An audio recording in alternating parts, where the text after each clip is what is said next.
negative 3% trust rating para sa Pangulo, plus 31 para kay Sara Duterte, at plus 77% para sa dating Pangulo na si Rodrigo Duterte. Ano ang implikasyon ng mga datos na ito para sa kasalukuyang administrasyon? Ito po muli si Attorney Mike Operario at pag-usapan natin yan sa araw na ito. Sa pinakahuling survey na inilabas ng SWS sa Social Weather Station, lumabas dito na ang Pangulo ay mayroon na lamang negative 3% the trust rating. Ibig sabihin nito, mas marami na ang hindi nagtitiwala sa Pangulo kesa sa nagtitiwala sa kanya. Samantalang si Sara Duterte naman ay bahagyang umangat ng konti ang trust rating sa kanya at pumalo na ito sa 31%. Positive 31%.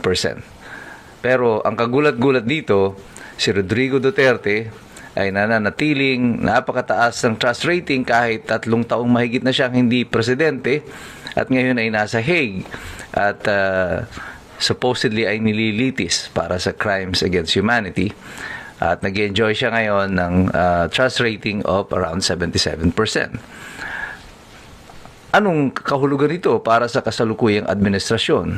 Ano ang inilalatag na storya nito para sa sambayan ng Pilipino sa kasalukuyang kalakaran ng nagaganap dito sa Malacanang? Una, wala nang tiwala ang mga tao sa ating Pangulo.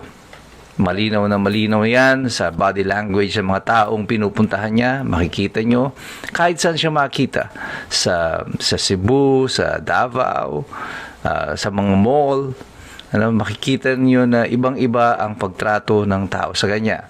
Walang gustong lumapit, ni walang halos gustong kumaway. Kung mayroon mang magpa-picture ay mangilan-ngilan lang.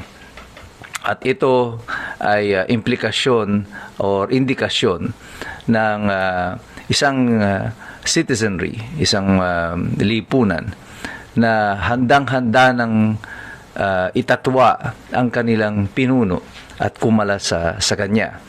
Ang positive rating naman kay Sara Duterte sa kasalukuyan at ang pag-angat lalo ng trust rating ni Rodrigo Duterte na nung makailang buwan lamang ay nasa 65%. Ngayon ay po nadagdagan pa ng positive 12% at umabot na ito sa 77%. Anong ibig sabihin nito para sa Malacanang? Ang ibig sabihin naman ito para sa kanila, lahat ng ginagawa ng PCO, ng Presidential Communications Office, ni Claire Castro, lahat ng gimmick nila at ng kanilang mga trolls at mga patutsada nila sa internet at mga kung anong mga gawa-gawa nilang mga intriga, kasama na rin yung mga ginagawa ng mga pink, ng dilaw, ng mga pula, nagkampi-kampihan na sila. Lahat ng ito hindi umuubra. The people are not buying your story. Hindi na po mabenta sa tao ang inyong mga ginagawa. Ibig sabihin nito, natuto na ang mamamayan. Gising na si Escombro. Alam na kung anong ginagawa nyo. Bistado na po kayo.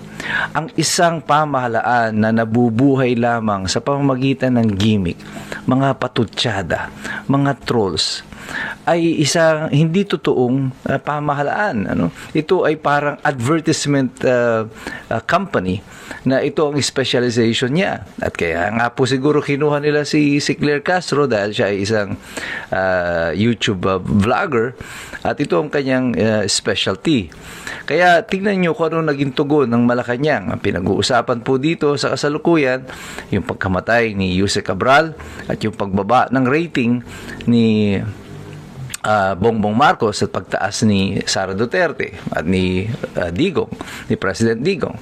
Anong tugon ng Malacanang? Ito si Claire Castro at bumabanat na para daw kamukha daw ni Chucky, yung manika na kontrabida, yung sinasapian ng masamang espiritu.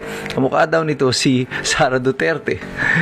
Well, obvious naman po na malayo kay ang itsura ni Sara Duterte dito sa sinasabi ni Claire Castro. Si Sara Duterte probably is one of the prettiest na mga politiko natin sa kasalukuyan.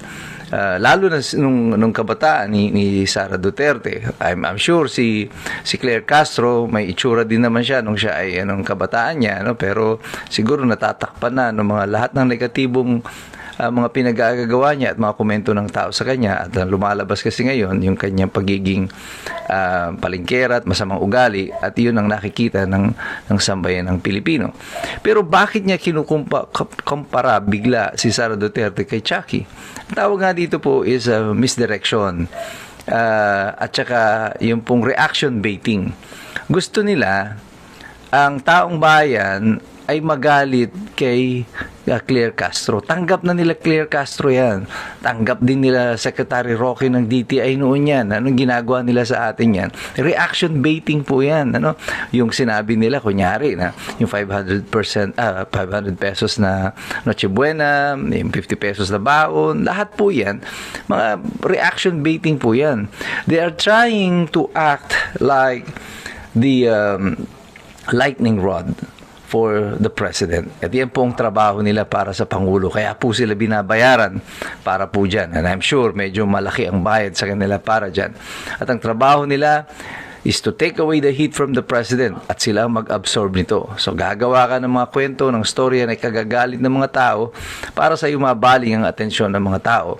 Makakalimutan natin si Yusek Cabral, makakalimutan natin ang bumabagsak na popularidad ng Pangulo at ang bumabagsak na ekonomiya. And unfortunately for them, bistado na ng taong bayan kung anong ginagawa nila.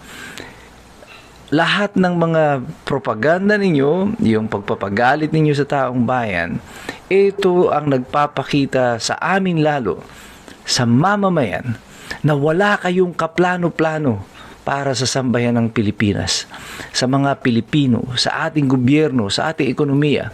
Ang isang gobyernong nabubuhay lamang sa gimmick at hindi sa economic reforms, social and political reforms, ay isang gobyernong walang plataforma at walang patutunguhan.